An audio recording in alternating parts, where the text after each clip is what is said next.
वचन, प्यारा वचन, ईशो मसीह का प्यारा वचन, पाव को दीप को राह को रोशन, ये है मसीह का प्यारा वचन, ये है वचन प्यारा।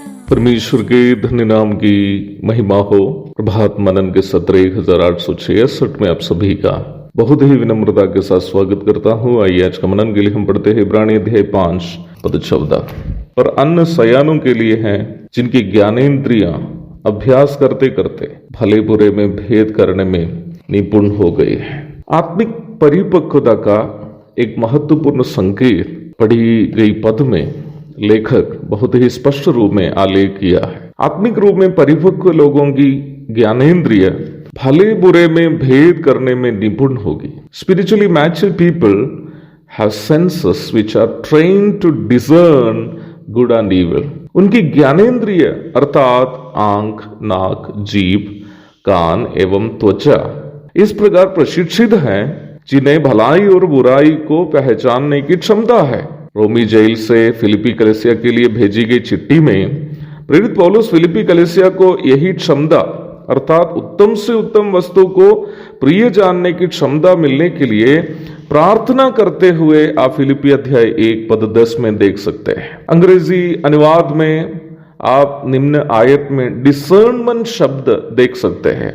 आप इस डिसर्नमेंट शब्द को मन में अवश्य याद रखिएगा। ये शब्द नया नियम की परिप्रेक्ष्य में एक महत्वपूर्ण शब्द है। आत्मिक नजरिए से भलाई और बुराई को अलग अलग करके पहचानने का एक परिपक्व विश्वासी की क्षमता को नया नियम में डिसर्नमेंट कहते हैं। इसलिए ही डिसर्नमेंट आत्मिक परिपक्वता का एक स्पष्ट चिन्ह है। As per the New Testament, discernment to spiritually classify the good and evil is a clear sign of spiritual maturity. यह क्षमता उन विश्वासियों को मिलती है जो धर्म के वचन की पहचान करते हैं, ना कि उन लोगों को जो अभी भी वचन की आदि शिक्षा की ही जानकारी में सीमित रहते हैं। मैं आपको धर्म के वचन की एक सरल परिभाषा पूर्व के मनन में दे चुका हूं, फिर भी उस बात को दोहराना चाहता हूं क्योंकि बहुत ही महत्वपूर्ण है इस बात की जानकारी रखनी।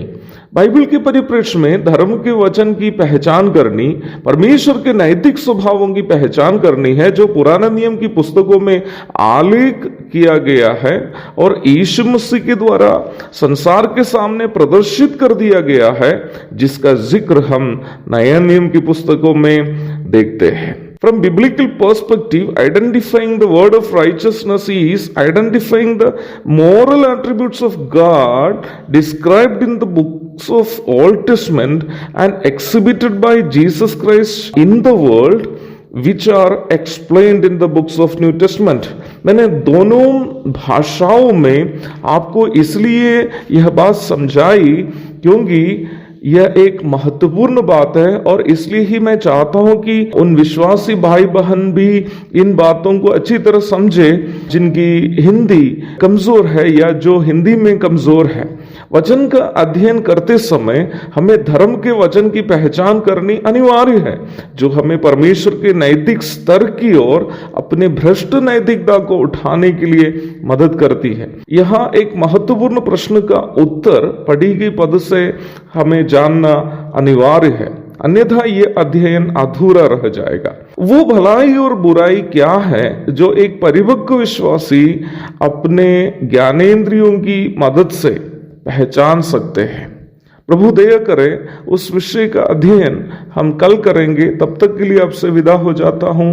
प्रभु आप सबकी मदद करे कि आप उस डिसर्नमेंट को पाए, भलाई और बुराई को धर्म की शिक्षा की पहचान करते हुए जानने की क्षमता आप सभी पाए, ताकि आप भी अपने नैतिकता को परमेश्वर के नैतिकता के स्तर की ओर उठा सके, अर्थात आप परमेश्वर की पवित्रता की ओर बढ़ सके।